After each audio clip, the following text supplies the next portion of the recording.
Hey everyone, it's been a while since I did one of these, but I recently got the Player's Guide 2 from Kobold Press, and I just wanted to make a video to talk about that, as well as some of the other items that they had in the Kickstarter that hopefully are either currently on their store or will be on their store very soon, because they're very neat items. So starting off, let me grab my Player's Guide 2 here off my TTRPG shelf. I got the special edition. It has this really cool cover. They always have these cool kind of throwback covers. Reminds me a lot of the art that I see from really old editions of D&D, like maybe first, second, third edition, or like some of the old school Renaissance type games seem to have similar art in them. I have to say, first of all, if you're playing Tales of the Valiant, the Player's Guide 2 is a no-brainer. It has extra subclasses for every class that already exists in the original Player's Guide. It also adds the Theurge, the Vanguard, and the Witch. When we look back at the old Player's Guide, I think there's only 2, maybe 3 subclasses for each of the main classes.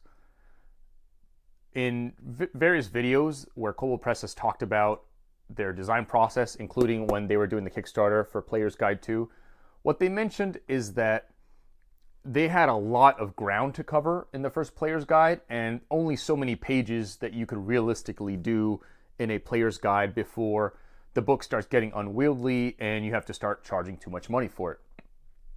So they couldn't give us too much. But now, between this, the ones that they have in the Labyrinth, and other books that they've put out, there's an embarrassment of riches when it comes to subclasses. It's pretty incredible. Not to necessarily slam Wizards of the Coast, because I do still enjoy playing D&D now and again. The amount of options you have currently in the 2024 edition of 5e is very small when compared to Tales of the Valiant now. So if player customization is your thing, and I did do a video on this 1 or 2 years ago, how even the way that character design works, there's more combinatorial ways that your characters could come out. But now if you're talking about subclasses, it's a no-brainer. The other thing that I really like about the Player's Guide 2 is their base building rules. Now with 2024 of D&D, they added Bastions. And that was a really cool addition. I remember going over it with my table, specifically with our Humblewood campaign, which is our longest running campaign, and one in which the characters are level 5, which is the minimum level for a Bastion. I think that the rules were well designed. I think that Wizards of the Coast definitely had a certain direction they were going towards, and there may be some history behind why they designed the rules the way they did.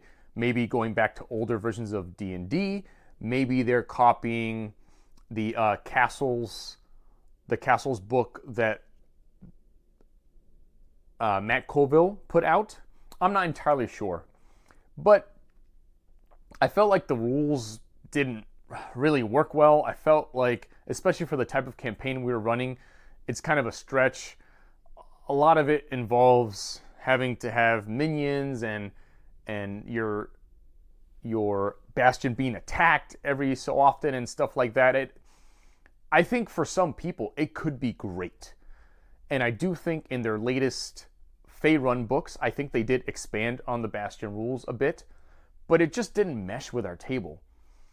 Kobold Press, either just the way that they think at Kobold Press, or having been able to look at the Bastion rules first and say, oh, this is what we want, this is what we don't want, I think their base building rules are way better. For almost all, if not all, of the rooms you can have in your base, minions are optional. There's no thing about people constantly trying to attack you. There's a lot of customization in terms of maybe you're buying an old shop, maybe you're getting a cathedral. I really like it. Another thing that's really amazing, they've got a whole table about like what secrets might happen or be a part of your base if you're buying an older building. Maybe there are things that the players discover as they renovate sections of it. So one of the examples they give, let's say the characters get like this huge mansion, but in order to keep things from getting crazy, the book says, okay, you get so many square feet per player. So let's say that's only a corner of the mansion. So one of the things they could be doing as their downtime, or maybe depending on your table, as something that you role play, they could be clearing out sections of the player base as they go. And as they do that, they might discover a sarcophagus, or they might discover a hidden room, or they might discover some treasure, or a million other things. It's really, really, really cool. They also add some downtime options, like training animals, and I forget what the other one is because it didn't really apply to our table. They add a lot of magic in here, as we just started a campaign actually partially taking from I'm actually standing in front of it over here, the Labyrinth books. The players, at my table, have chosen some spells from the new book. Unfortunately, for as much as I wanted, there's not as many per circle per type of spell, but it's great to have more. And there are also more in the Labyrinth world book as well. So Kobold Press is slowly increasing the amount of spells they have. If I had to knock anything about this book, and I'm being super nitpicky when I do, they also added ancestries in here, which is equivalent to species or races in D&D. They added the Dragonborn in here, but it's also already in the Labyrinth. And I get it, because not everyone's going to want to buy the Labyrinth, but more people are probably going to buy the Player's Guide 2 if they're Kobold Press fans. So I get it. It makes sense. I'm not saying, why would they think of such a weird thing? I get it. But it is kind of a bummer. It's like, well, I have that already. Give me something else. But they do have a lot of cool... Actually, let me just really quickly take a look at what it is, because I don't remember. When we started our new game, none of the new lineages or lineages appealed to my table.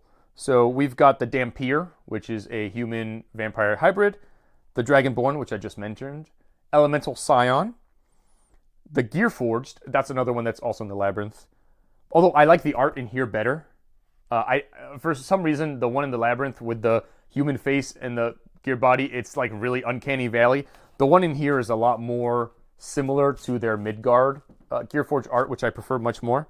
Goblin, Ratchasan, which I believe is that's their equivalent of Leshy from Pathfinder, like the what are those called?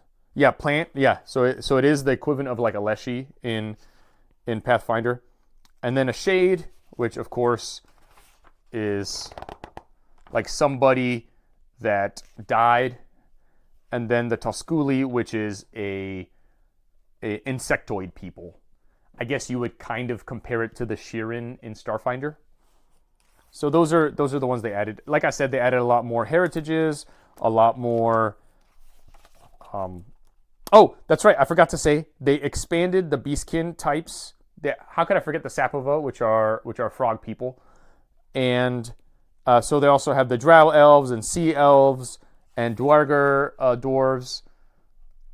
Tons of new talents and also some great rolling tables for names, different types of names and stuff. Oh, and one more thing, but I need to change out the battery of my video camera. Give me a second. All right, so in terms of usability, one of the best things that they added to this book here is they added a reference table of familiars. Whenever I've had a character that's wanted to play something that needs familiars, or someone that can have beast forms, like somebody that's a druid, I've always had to go and look up, like, oh, what beast can they be at what level? And I have to every time make some kind of aid for the players. There's a whole page here with all the beast forms, and it tells you where you can get it from. Most of them, of course, are from the Monster Vault 1, because most people are going to have that, but they do include Monster Vault 2, which I greatly appreciate. I know that Kobold Press has to walk this line between how many books do they expect the players to have. It's the same thing with Paizo, and when it comes to Pathfinder. Are people going to have the player core 2? Are people going to have the monster core 2? So how do you design your books, your adventures, and so on, so that it appeals to the greatest number of people? You don't want people to not buy your stuff because they don't have all the source books. But at the same time, as someone that does own all the source books, it would really stink if they didn't take advantage of that, right? Take a look at both of their monster books, and in the future, maybe Monster Vault 3 or 4, right? So again, I'm kind of standing in the way, but if you look here, there's the Tome of Beast 1, Tome of Beast 2, and they've also got Tome of Beast 3 and Creature Codex. And I know some of those monsters are also redone in the Monster Vault, but a lot of them aren't. So there's a lot of monsters you could be using in Kobold Press, and so the more that they acknowledge it, the better. Just looking again through the table of contents to see if there's anything that I forgot to cover. Oh, they also include casting with spell points. I like this because I've seen a little bit more and more on different things like N-World or Reddit that some people are saying, what if we cast with mana instead of spell circles or something like that, something more akin to the way we do stuff in video games, the way some UTTRPGs are doing. I believe Nimble does it this way. Nimble kind of being an RPG that just branched, it's not branched off in the same way that A5E or Kobold Press do, but in a way branched off of 5e and kind of went off in their own direction, a little bit further away. It's not trying to be compatible the way that Tales of the Valiant or A5e are, but I believe, if I'm remembering correctly, that they use spell points, that being something a little bit easier for people to understand if they haven't been steeped in TTRPGs for a long time. So I thought that was pretty cool. There's also more magic items, more equipment in here. So that's really cool. That's the player's guide. But I want to cover a couple other things that were in this Kickstarter as well. So one of the things that I got for the players at my table were the character journals. Now, when I first looked at the Kickstarter, I thought the character journals were going to be something kind of like this. This is actually a DM journal. This one is for a whole campaign. This one is for sessions. And they're very well done. I think they have a lot of really cool stuff in here. So I expected something like this. There wasn't really a hand or anything to show a sense of proportion. Instead, oh, and also Beetle and Grimm put something out like this. Beetle and Grimm, of course, you have their sense of humor with it. So in the beginning, there's kind of like a birth certificate. At the end, there's kind of a death certificate to their player journal, but it's about the same size. When Matthew Lilliard, if I'm remembering his name correctly, holds it up, it's about that size. This is the one from Kobold Press. It's freaking huge, which is pro and con, right? It takes up a little more space, but it gives the player a lot more room to write. Look at all that space. And for comparison, here's the one from 1985 Games. Again, this being the one for GMs, not the one for players. Let's see if I can get to a page. So this is like an NPC page. And in the edit, I'll throw in some screenshots of what the player one looks like. But you're looking at something like that versus this. Now, again, nice and spacious. The beginning has a place for the character to either draw or paste their portrait, name, lineage, all the important things, the player's name.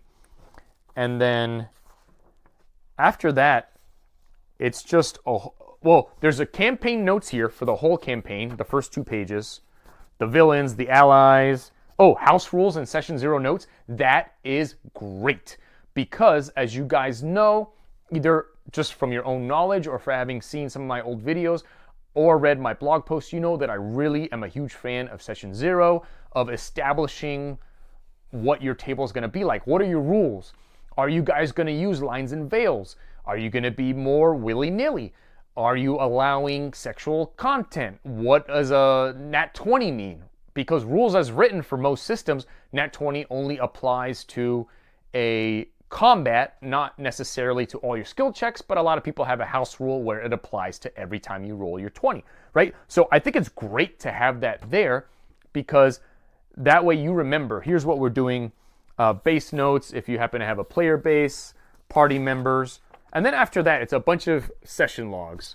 So what are your goals and objectives? What are your notes, clues, secrets, rewards and items, faction NPCs, notable locations, next time, ... So you can kind of, what do I want to do next time? And it's just page after page after page of this.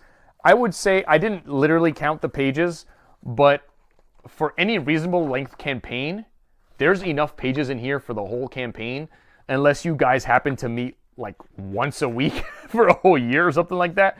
But if you do the typical thing where you're meeting once or twice a month for a year to 2 years for a campaign, I think this will definitely cover it for you, or if you get this as a gift for your players. And then the back few pages is their actual character sheet, which you can get for free off their website. It is their updated character sheet, which is awesome, a huge improvement over their previous character sheet, which aped the official Wizards of the Coast character sheet. What I like about this one, and I believe the newer Wizards of the Coast does something similar. I don't remember because I've looked at a lot of character sheets in the past year, but it groups the skills together with the main thing. So like there's a box for intelligence, and right under is Arcana history, instead of like a list by itself over here, because that allows you to kind of say, give me investigation. If someone doesn't have investigation, they just look up, oh yeah, it's intelligence, and they can just use their intelligence number. It's also got a bunch of boxes for their feats. Right now, this guy, believe his thing is called Icarus Games or something. He's selling these cheat sheets that have all the feats for all the classes in D&D. And I was originally extremely interested in that until Tales of the Valiant came out, or Kobold Press for Tales of the Valiant came out with this new format that has all the feats here. So there's no need for that. There's weapons and armor, other equipment like normal. But then I also like that they've got lists for your magic items and what's attuned, your mounts, your vehicles, your base information. Again, we talked about the base earlier. Then your allies and so on. And then finally your spell slots. And what they've done here that I believe D&D also did for 2024 is instead of dividing them by circle, it's just all the way down. Just one list all the way down. You just write the circle here. And while it's a little bit less organized, it allows for a lot more flexibility. Not every character is going to have the same amount of spells per slot. And that way you can kind of write them as you get them. And the bottom is rituals. And then on the back here are their symbols for all of their subclasses. Or no, I'm sorry, all of their classes. So I think this was a really cool thing. If it's not already on their website for sale, I hope it is soon. I hope this is not just a Kickstarter thing, because I think this is really, really useful. And I think people get a lot of use out of it, which is, again, is not to knock the one from 1985 Games. I really like that one. It's not to knock the one from Beetle and Grimm. I would definitely spend money on that one. The big thing for me turned out to be that in between the time when I ordered this, back when the Kickstarter happened, and now, my most organized player has already created a notebook based on a Ginny D video, and they're using the fact that it has a dry erase pen and putting her sheet underneath plastic to kind of use that instead of pencils and erasing. And so I don't know if I'm going to end up getting a lot of use out of these, but I think they're awesome for players that don't go the Ginny D super customized route. There's one more thing that was in the Kickstarter that I hope is for sale or will be for sale soon, and that is their Bag of Luck and Luck tokens. So let me grab one of these tokens out of here. These are nice, metallic, very heavy. Not heavy like, oh my god, so heavy, but like substantial. And so it looks like this. And if you put them together and you have all five, it'll make not a circle, I don't know, hexagon or something. Probably an octagon. It's probably, it seems like it has a lot of sides. Although, now that I think about it, there's 2 sides per, so it's probably a decagon, right? Or probably 10 sides. So, if you're not aware, Tales of the Valiant has a luck system, which I prefer quite a lot to D&D's Inspiration. So, what you do is every time a character has any kind of a failure state, whether that's missing during an attack or having a skill check that doesn't go well, they get a luck point. And then in any future rolls, they can add their luck points to that number up to 5. So let's say they roll a 5, they can put 5 more in. Now they rolled a 10. maybe that's enough to get them over the hump. Also, if they use 3 of them, they can re-roll. You just have to keep the roll that you got. What I like about this is it's a good compromise between the D&D and Pathfinder situation where you could be playing, and if there's a lot of players and or the players are going slowly, it might be 5 to 10 minutes between turns, like until it's your turn again. And then to roll and just whiff sucks. There's constantly people complaining about that on Reddit or on N-World or other forums where people are talking about TTRPGs. And so the solution that some newer systems have come up with, like I believe Nimble and Draw Steel and maybe Daggerheart, is you don't miss. What you have are degrees of success. I know that for a fact with Draw Steel, and I believe in Nimble, you only miss if you get a nat 1.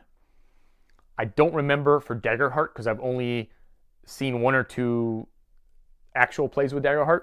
But what I mean by degrees of success is that with Draw Steel, let's say you roll, and I don't remember what the exact way it works, but let's say you roll below a 10, then you do 1 damage, 10 to 15, you do 2 damage, and then 15 to 20, you do 3 damage, right? Something like that, but you're always hitting. You're always hitting the bad guy.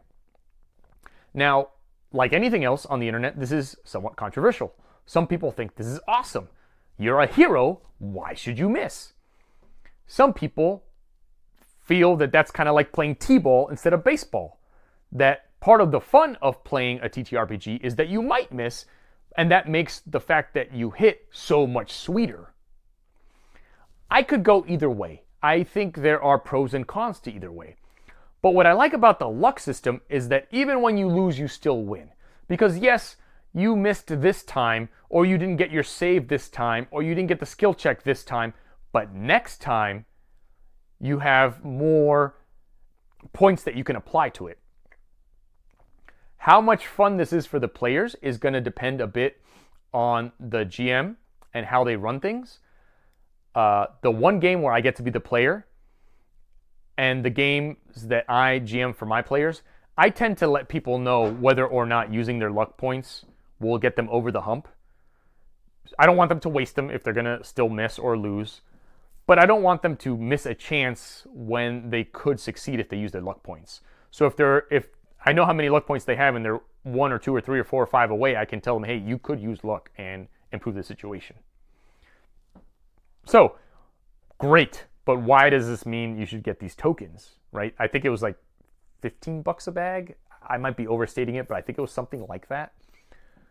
Is it worth it? Well, I think so, because I find that even though I've been playing Tales of the Valiant for a little over a year with my table, they constantly forget either to take a luck point or to use their luck points. They're marking them on their sheet when they remember, but they forget they have them. We've played one time since I got these in the mail, and it completely changed the game. By having the tokens physically in front of them, they started using their luck a lot more often, remembering to take luck a lot more. And it just changed things. It made it work a lot better. This may or may not be the case for your table. It depends how much of like a visual or tactile person they are. Are they constantly forgetting anyway? I don't know, but I can tell you for our table, it made a huge difference. In fact, I was inspired by this to go on, I can't remember if it was Thingiverse or the one that's owned by Prusa, but I actually went on there and found a STL file to 3D print of healing potions. And it's got how much the healing potion's worth on there. Again, for 2 reasons. One, I noticed that my players were not using their healing potions. I would either have NPCs gifted to them, or they would buy them, and then they would completely forget and just like die in a battle, or use up all their spell slots healing each other, when they could have been drinking the potions. And so now they know. And again, yes, if you've been playing D&D for decades or whatever, you probably haven't memorized how much they're worth. But I couldn't remember. They couldn't remember. So it was the values actually printed on there, and that helps a ton. We don't have to look it up. We don't have to waste time. Boom, roll, go. While we're on this tangent, let me just make a suggestion for a house rule that my GM, again, in the one where I get to be the player, I like her house rule. Now, in the new D&D, the 2024, I believe they made drinking potions a bonus action. I believe rules as written for Tales of the Valiant still says that it's an action. But here's what she has as her house rule, and here's what I love to do for myself as a house rule. If the player uses up their action to drink the health potion, I give them the max value of the health potion. Because they're wasting a whole turn, right? A turn that they could be fighting, running, doing something that is going to turn the tide of the battle. So, sure, go. You drank the whole thing. It'd be kind of silly if you didn't. But if they want to use it as a bonus action, then they have to roll. Then they might only get, 1d4 plus 2 or something like that. Like, they could end up barely healing. But that's their gamble, right? That's their gamble to make. That's what I like about the way that we do things in TTRPG world, where there's a choice of what you do, either in the 5e where you have action, bonus, and reaction, or in Pathfinder or Cosmere where you have up to 3 actions and then a reaction. Either way, you're trying to gamble, or not necessarily gamble, but you're trying to say, okay, what can I do with my action economy, right? So I recommend that to you. You can do as you wish. All right, so after having gone off on that tangent, let me come back to what this video is about, the Player's Guide 2, and the extra items that were in the Player's Guide 2 Kickstarter. Let me just say in conclusion, the Player's Guide 2, if you are a Tales of the Valiant player, definitely get Player's Guide 2. It's worth it for the subclasses. It's worth it for the new lineages and heritages and ancestries and magic items. It's extremely worth it for the bases, unless you have like a campaign where you're constantly moving about and you don't come back to a base. So it's great for hub and spoke games. It is definitely worth it for all that, and I think it's a no-brainer. The character journals, I think if you have players, let's say this is like a group of friends of yours or a table that you play with often, and you don't mind spending the money and assuming that Kobold Press has it available and online, I think it's totally worth it. I think it's a great gift for your table, or if you're strapped, have them pay for it and you order it for them. But I think it helps keep things organized. It reduces like, what were we doing? What's happening? It's well organized for the players. It provides pretty much everything you could want in a character journal. And then I definitely recommend the Bag of Luck, assuming that's being sold on the site right now. I think that having a tactile, physical item in your hands that you can pass out to the players, or they can have that bag there and take stuff and put it out, I think it really helps a lot in terms of reminding them that luck is a thing, especially if they're coming from Pathfinder or from D&D where there isn't the luck mechanic. I think it helps remind them that it's something that they can use as a resource, and I definitely recommend it. I'll see you guys next time. Bye.